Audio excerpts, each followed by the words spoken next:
The first alert to more severe thunderstorms possible across the low country tomorrow. I'll have more on this and the timing right here.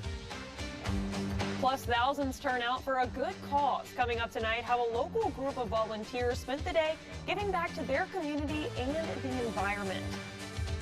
And also honoring those who lost their lives trying to save others. How a local event remembered and recognized those who died in the 9/11 attacks. Your Live 5 News starts now. Now, from the Low Country's news leader, this is Live 5 News.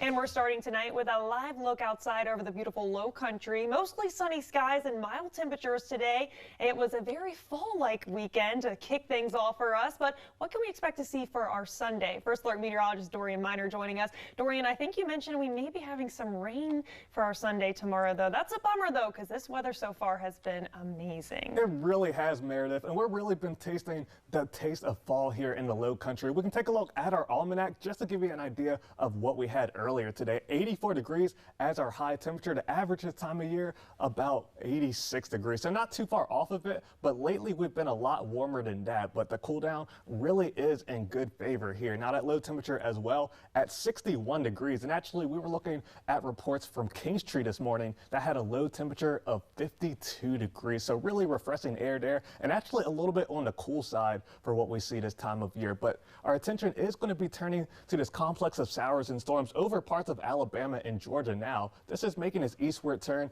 into parts of the Low Country. So that's why we're giving you the first alert for those chances of showers and storms locally. Nothing right now, and not really any cloud cover either. Maybe a couple high clouds there into parts of Orangeburg and Clarendon counties. But that's going to allow for us to have another night of good radiational cooling. Not as cool as last night, but still featuring those temperatures in the low to mid 60s inland, a little bit warmer as you make your way towards the coast. But we are giving you the first alert because some of these storms tomorrow could be a little bit strong or severe. We'll have more updates on this and giving you the timing for what you need to know coming up. Thousands of volunteers gathered earlier today for a statewide clean sweep of our most famous waterways and beaches. Our Caitlin Ashbaugh got a first-hand look at the effort from Daniel Island and tells us more about its impact for the newly developed community. Handfuls of people from all ages, groups, and backgrounds spent their afternoon collecting debris along the Wando River. I have so many this year, I couldn't even count, so I think we have a record. Kelly says she was inspired to become a leader in the program after a decade of implementing cleanup efforts within her own family. A little over 10 years ago, my children and I were walking our dog over by the little beach, and we always had a good time splashing around and playing, but we didn't like how much trash we saw. After some time picking up trash on her walks, she decided to bring the tradition back into the community. We owe it to the creatures that rely on this ecosystem to protect it for them. They didn't make this mess. We did. Volunteers waded through tall grass and low tide to find items that look like this, picking up items that look like everyday things we have in our homes. These are the kinds of items that organizers say are more common to see when they do these sweeps. Number one would be single-use plastic bottles. Number two for me would have been cans. Number three, styrofoam. But I also found a pair of socks, t-shirt, a boat's buoy, a frisbee, another sort of game piece that I can't identify.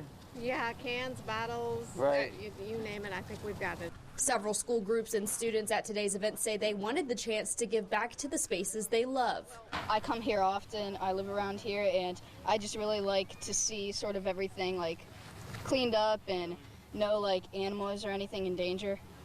Kelly adds seeing the diverse group of volunteers is a rewarding part of the experience. At a very young age, if you don't take care of and protect what you love, it won't be there for you in the future. So to see so many people of so many different ages come out and help is just fantastic.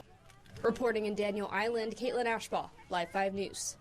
What a great event, and the weather today was just perfect for it. Now, if you were unable to make today's volunteer effort, you can still get involved. We have more information on live5news.com. Well, Wake Up Carolina posted on social media recently, raising awareness about a recent spike in overdoses. Listen up. The nonprofit says it's been alerted to 11 suspected overdoses. It says these cases were concentrated in North Charleston, West Ashley, and downtown Charleston. Now, according to their post, this could be a sign that some bad batches of methamphetamine, fentanyl, or cocaine are going around the area right now. But how can you stay safe? You can call Call the group to get your hands on some Narcan and fentanyl test strips. And of course, do not hesitate to call 911 if you suspect someone is overdosing. Today, a local event dedicated the nearly 3,000 people who lost their lives in the September 11th terrorist attacks. Hundreds came out to Daniel Island today dressed in red, white, and blue to participate in the annual Heroes Run 5K, with some even wearing added weights as an extra challenge. This event is hosted by a nonprofit that supports veterans and their families called the Travis Manion Foundation. Now, families carried signs in support of their loved ones running the race, and everyone even got to hear from a retired New York paramedic who told his story of that tragic day. He says he still faces health struggles to this day. I just want to thank everyone for being here. It means so much to someone like me. It means so much to first responders, it means so much to the family. Now, for more information on the Travis Manion Foundation, you can head over to our website, live5news.com, and click on this web story. Well, if you're looking for a food distribution event, the Lowcountry Food Bank just has you covered. On Tuesday, the Mount Olive Baptist Walterboro Church is giving out supplies from 9:30 in the morning until noon. But keep in mind, the event will come to a close early if those supplies run out before noon. And Dorchester County is holding a free career fair coming up this Wednesday. The event is held as part of Workforce Development Month. It'll be at the TTC Dorchester campus on Dorchester Road from 10 a.m. to 1 p.m. So if you're looking for a job, be sure to head on out and meet some local employers looking to fill those openings.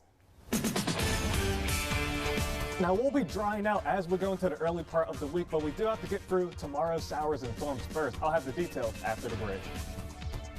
The United Auto Workers and the automakers are back at the negotiating table trying to come to a deal. I'm Chris.